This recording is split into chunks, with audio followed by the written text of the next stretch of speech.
Hola, salut à tous. Le très attendu chapitre 843 de Kingdom est là. Au dernier qu'on a eu il y a 2 semaines maintenant, on s'est arrêté en gros quand To discutait avec la princesse Ney. Elle a même voulu se suicider. To lui a sauvé la vie. Donc en gros, l'état de Anne est détruit quoi. Est détruit, a été absorbé par Chin. Logiquement, maintenant, on devrait calmer un peu le jeu et lancer les préparatifs, la future conquête et peut-être même, je sais pas, on aura la révélation du général en chef de cette future campagne. Parce que vu que To, il joue un rôle important à Anne, s'il y a très peu de chances qu'il quitte Anne et va derrière à Jao, quoi. Donc, To va rester à Anne, quoi, et remettre de l'ordre, ce genre de choses. Et un autre général gérera la conquête de la deuxième moitié de Jao et logiquement, on devra avoir le grand retour parce que je ne peux pas accepter, je ne peux pas concevoir que Hossein arrête sa carrière militaire sur une défaite. Il ne peut pas. Il doit se venger. Il doit faire payer Riboku. Riboku a été trop loin. Donc, je me dis que logiquement, j'espère que c'est cette semaine. Hein, j'ai pas lu le chapitre, je sais pas. Mais j'espère que c'est cette semaine qu'on on apprend que, oui, Hossein n'a pas fini avec la guerre. Il n'a pas terminé. Il a des comptes à régler. On verra. Donc, allons-y pour le chapitre 843. Pré-page. On nous montre Okuomi. Il fait espèce de sombre abruti. En gros, il est dans une réunion quoi avec quelqu'un. Ah ouais, il est en réunion quoi avec To et tous les généraux importants qui ont participé à la conquête de Han. Et Rokobi fait à quoi pensais-tu? Sauter du haut d'une muraille juste pour sauver une femme? Et là, To le corrige, une princesse. Et Rokobi fait Mon tape! T'aurais fait quoi si ça t'avait tué? Hum. Et là, il continue en disant En plus, t'as plongé tête de la première d'une hauteur qui aurait dû être fatale. Euh, et, et là, tout explique J'ai sauté comme cela. Il explique comment il a sauté, quoi. Puis j'ai atterri comme ceci, en gros sur le dos. Et d'un coup, je me suis retrouvé dans cette position. Et d'un coup, il s'est relevé. Et là, Roko lui fait Et comment t'expliques ce bordel? To lui répond C'est un privilège du grand général. Santé. Et là, Roko lui fait Ah, évidemment. Et ta mère? En gros, il pète les plombs, quoi. On nous montre Ten, qui est dans la salle, quoi. Il écoute. Et Ten fait Comment se porte la princesse Nai depuis? To répond Elle s'est calmée. Nous ferons en sorte de lui épargner ce genre d'épreuve à l'avenir. Et Shin écoute calmement à côté et fait. Et derrière, on voit Shin qui regarde autour de lui et fait. Ça me fait penser. Et ça t'appelle tel qui fait. Tiens, Shin. Et Shin regarde autour et fait. Je m'étais imaginé que lorsqu'on détruisait un État, il fallait aussi tuer le roi et la famille royale. Mais j'imagine que j'avais tort. Et là, il fait. Je veux pas dire par là qu'il faudrait les exécuter, hein. C'est ce que je croyais, c'est tout. Et là, on nous montre les gars sûrs de To qui se regardent entre eux, Ten qui les regarde, et Okobi fait Crétin, on les garde juste pour pouvoir gouverner temporairement. Quand les intendants de Chin arriveront pour prendre le relais, il y a de fortes chances qu'ils s'en débarrassent. Et j'ai fait donc ça pourrait bien arriver. Et là, To les regarde d'un air froid et il leur fait Je ne le permettrai pas. Kokumi comprend pas et fait Hé, fais pas le con. On n'est pas à Nayo là, mais à la capitale. Et tout le regarde en ouvrant grand les yeux et lui fait Je ne le permettrai pas. Et Kokumi est choqué quoi. Il est plutôt. Il s'attendait pas. On voit Lukoku. Ouais. Lukoku il fait L'avenir de la famille royale de Han est effectivement un sujet à débat. La cour de Kanyo a sûrement dû en discuter longtemps avant de prendre cette décision. Et Shin fait Donc, tout dépend de Kanyo. Okuomi fait Bien vu, petit génie. Euh, et là, Lugoku disant Ten, quand est-ce qu'il devrait arriver, ces intendants? Et Ten fait Ah non, c'est Shin. Shin fait Ten, quand est-ce qu'il devrait arriver, ces intendants? Et Ten lui répond Aujourd'hui, si je ne dis pas de bêtises. Et Okuomi fait C'est ce qu'on m'a dit aussi. Et là, quelqu'un arrive, un messager fait: Au rapport, c'est urgent, veuillez pardonner mon irruption. J'apporte un message de la porte ouest. La délégation de Chine est arrivée. Et Roko lui fait: Gars, quand on parle du loup. Et lui, Coco fait: Il semblerait que nous arrivions au bout de la tâche qui nous a été confiée. On voit que To, il est plutôt prudent, il a l'air méfiant de ce qui arrive, parce que je pense qu'il ne veut pas revivre ce qu'il a vécu à Nayo, quoi. Rappelle-toi, le gars qui est arrivé, quoi, voulait tuer tout le monde, c'est ça. Donc, espère que ce soit quelqu'un qui soit plutôt dans le même état d'esprit que To, qui suivra ses idées. On va voir qui c'est. Donc, Shin fait: Ten, ils ont envoyé quel genre de personne d'après toi? Encore un connard arrogant comme Gokei à Nayo? Et Ten lui fait: J'en ai aucune idée. Mais en mettant de côté leur caractère, ce qui m'intéresse, c'est surtout de savoir s'ils sont de plus haut rang que Gokei. Parce que, oui, parce que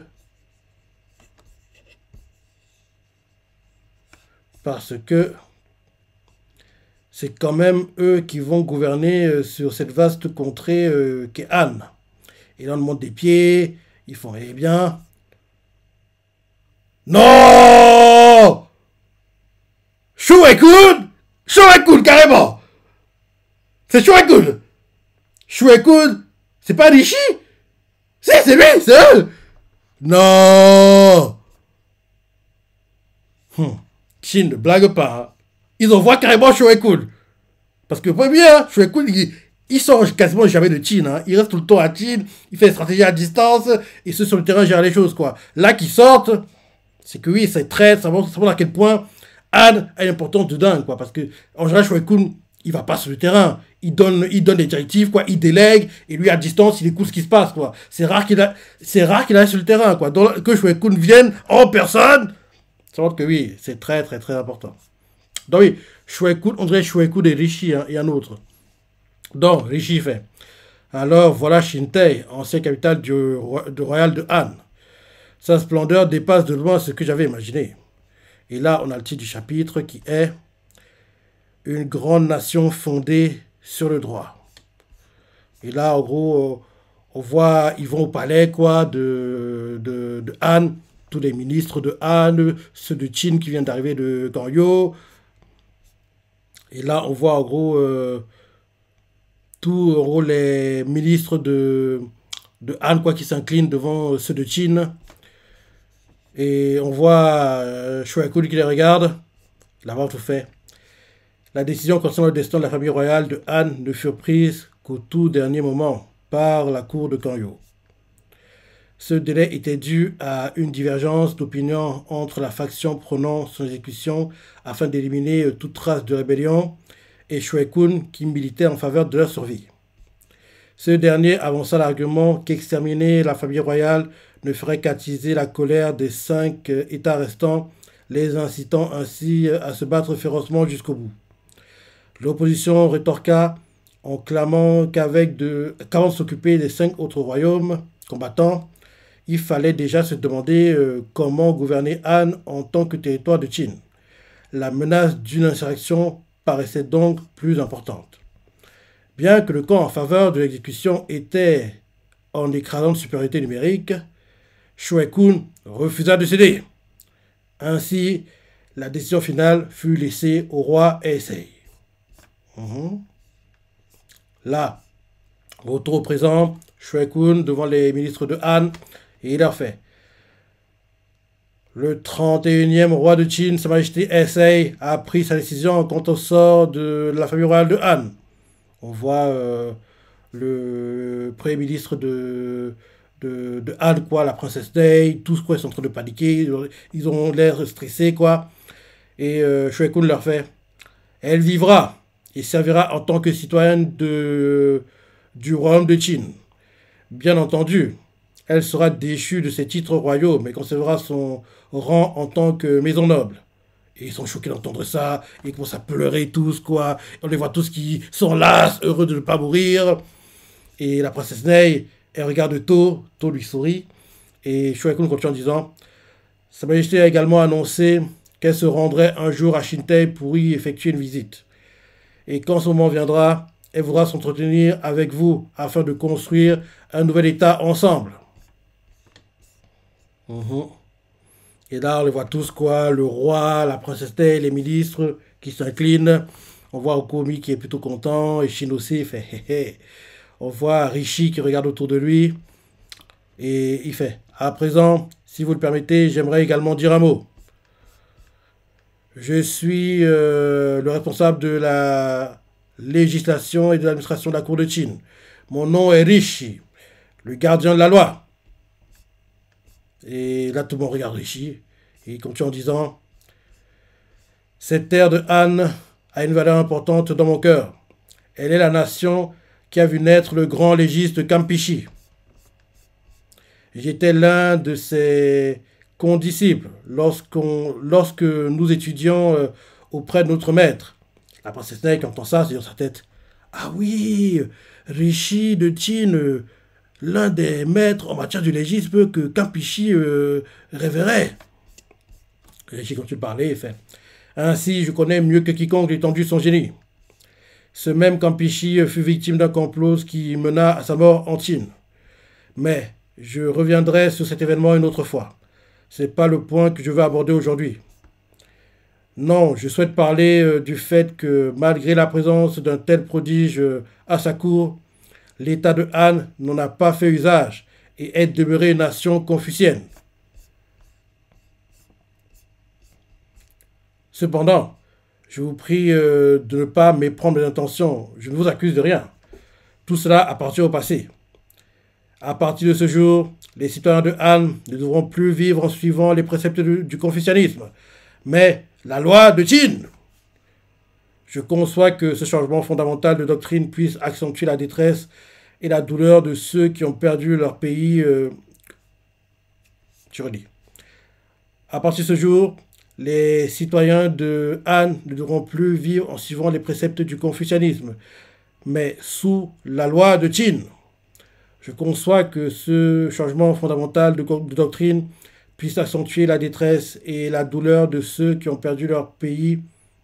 Ah, je conçois que ce changement fondamental de doctrine puisse accentuer la détresse et la douleur de ceux qui ont perdu leur pays. Ah, de ceux qui ont perdu leur pays peuvent ressentir. Pourtant, il vous faut vous efforcer de vivre de cette manière dès à présent. Ce faisant, nous ne bâtirons pas une contrée où le peuple de Chine opprime celui de Han, mais une nation où tous seront égaux aux yeux de la loi. Ils sont choqués d'entendre ça. La princesse Nai fait la loi, une nation où tous seront égaux. Et Rishi fait pour atteindre ce but, la coopération de chaque officier civil et chaque fonctionnaire est absolument nécessaire. Afin que le peuple de Han et ce nouvel État ne s'égarent pas du droit chemin. Je vous demande humblement de me prêter main forte. Ils s'inclinent devant eux et ils sont choqués. Et on voit qu'ils sont choqués et touchés par les paroles de Rishi et ils font « Oui, monseigneur! Oui, monseigneur !» En gros, parce que déjà qu'ils ne sont pas éliminés, quoi, ils ne sont pas tués. Et on voit qu'il y en a qui ont les larmes aux yeux, émus par les paroles de Rishi. Shin qui voit ça, il fait « Waouh, incroyable !» Shin qui regarde autour, quoi. La princesse Nai est choquée. Et là, en gros, Rishi repense à Kampishi et il se dit en sa tête « Kampishi, tu as vu, je poursuis mon idéal au sein de la contrée de Han, celle où tu as vécu. Il s'agit du deuxième pas vers la naissance de la première grande nation fondée sur le droit en Chine. » Et là, on change de point de vue. Kanryu. On le montre Sei, qui est sur un balcon comme d'hab, regarde le paysage. On voit qu'il y a Shogun-kun derrière lui. La voix tout fait. Ce royaume devint une commanderie et fut nommé Yingchuan. Le Shiji relate que l'année de la destruction de Han marqua également un renouveau qui s'empara des terres de l'ancien royaume et établit une commanderie, une circonscription administrative dépendant directement de l'autorité de Kanryu. Parmi celles et ceux qui vivaient dorénavant dans le nouvellement nommé Qingquan, en gros, oui, en gros, l'état de Yan, quoi, a changé de. L'état de Han a changé de nom. Maintenant, ça s'appelle Yingquan. Parmi celles et ceux qui dorénavant. Parmi celles et ceux qui vivent dorénavant dans le nouvellement nommé Yingquan, il s'agissait d'un événement bouleversant. Mais pour d'autres, notamment ceux qui n'avaient pas pris part à la défense de Han, la chute de leur État ne se ressentit pas vraiment.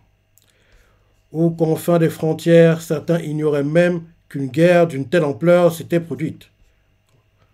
Bon, en gros, c'est ça, les paysans qui sont dans les endroits très éloignés, quoi. Ils ont tous les derniers mots au courant de ce qui se passe. En gros, peut-être 2-3 ans après, on vient leur dire quoi. Donc, je suis plus à l'histoire de Han, je suis à de Qin maintenant. En gros, c'est un peu comme ça, quoi. Donc, on voit des paysans qui vivent leur vie pépère, sans soucis. Et en gros, ils sont même pas au courant qu'il y a des guerres qui se déroulent. Ils vivent leur vie tranquille, quoi. Donc, je relis. Parmi celles et ceux qui vivaient dorénavant dans le nouvellement nommé Yingquan, il s'agissait d'un événement bouleversant.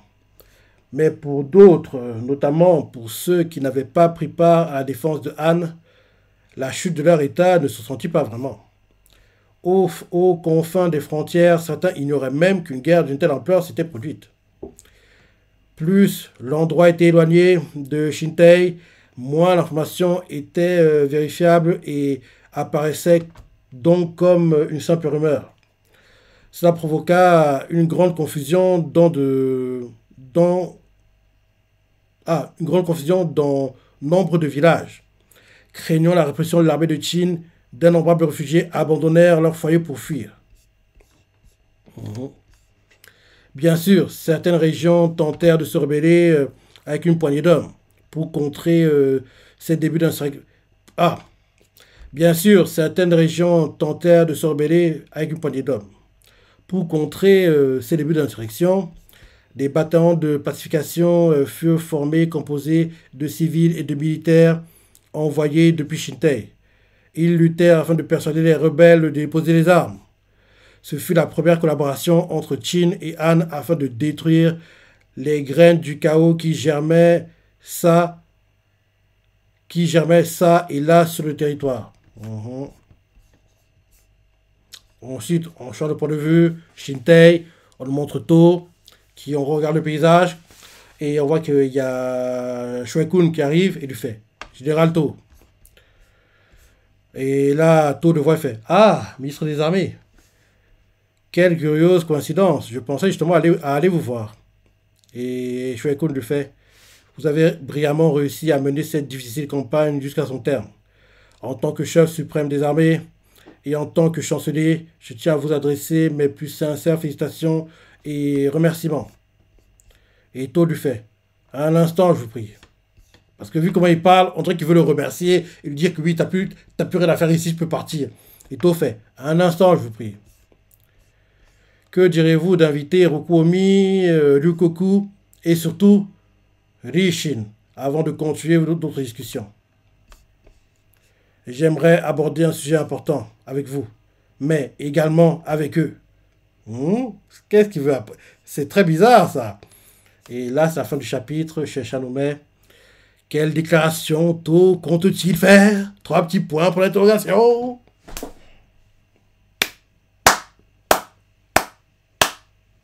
Qu'est-ce qu'il va révéler?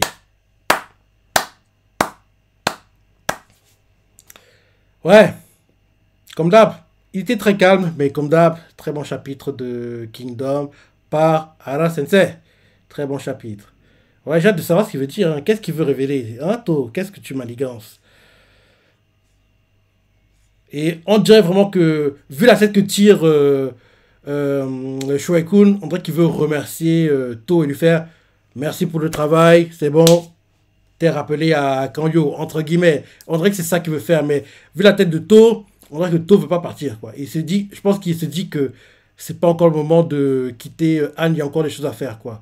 Et on dirait qu'en gros, Shuai-kun veut le faire, en gros, veut le révéler, quoi, veut lui révéler la nouvelle, entre guillemets, quoi, de façon discrète, sans qu'il y ait en gros, des témoins, mais To veut pas que ça se passe comme ça. En gros, il veut que les gars qui ont joué un rôle dans cette campagne soient là et entendre directement de Shueikun, en gros, de ce que veut dire Shueikun, quoi. Et bien sûr, derrière, To va dire ce qu'il veut dire, quoi. Mais on dirait que To prépare un truc, hein. J'ai hâte de voir. J'ai hâte de voir. Ok. Donc là, c'est comme ça que le chapitre se termine. Et la semaine prochaine, j'ai hâte de voir la déclaration qu'il va faire. Donc, comme d'hab, hein, très bon chapitre. Comme j'ai dit toujours, il y a deux mangas. Je dis bien deux mangas pour lesquels je ne suis jamais, mais alors, jamais déçu. Ces mangas sont Shingeki Kyojin qui, malheureusement pour nous, est terminé en manga comme en animé. Et bien sûr, Kingdom qui a eu un troisième film live été 2023 est dans le top 10 des meilleurs mangas sur la première moitié d'année 2025 et devrait être dans celui de fin d'année. Actuellement, si je ne me trompe pas, il doit être classé 9e ou 8e. Hein. Il n'y a pas un très grand écart entre lui et le 11e. C'est ce que je sais, mais ça devrait aller. Ça devrait aller, quoi. Mais en gros, il est dans une lutte acharnée, quoi, avec plein de mangas pour, en gros, se faire sa place dans le top 10. Mais ça devrait aller parce que je pense qu'il y aura encore un tome qui sortira, qui va compter pour le Top Oricon 2025. Je pense qu'il y a encore un tome devrait sortir normalement en octobre. Ouais, en octobre. Donc, en octobre, le tome qui sortira en octobre permettra à Kingdom de respirer et de mettre un écart entre lui et ceux au-delà de la 10e place, quoi. Donc, il devrait être classé entre la 9e et 7e position, je pense, qu'on aura le classement fin novembre prochain. Donc, oui. Et bien sûr, on sait enfin quand on aura la tant attendue 6e saison de l'animé. Elle arrive octobre, automne, cette année 2025. Et on va enfin voir adapter la conquête de la première moitié de Jao. Ou en gros, Shin, rappelle-toi, One Shot Gakue qui veut venger que Keisha. J'ai mal fait. One Shot Gakue qui veut venger Keisha que Shin a battu dans la saison 5, dans l'arc Kokuyu. Il veut le venger. Shin va battre Shugariyu. Et bien sûr, il aura enfin la vengeance tant attendue. Il va battre Oken et venger Oki, son mentor, dans un combat acharné. Un combat de dingue contre Gyoin.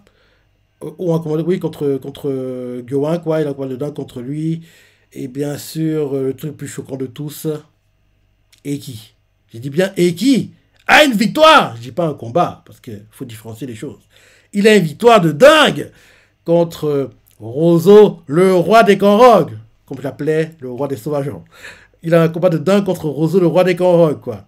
Parce que quand tu vas voir ceux qui lisent pas le manga, je me dis, ils vont être choqués de voir cette victoire. Ils vont dire, quoi? Donc c'est lui qui gagne? Donc c'est lui qui met le final blow?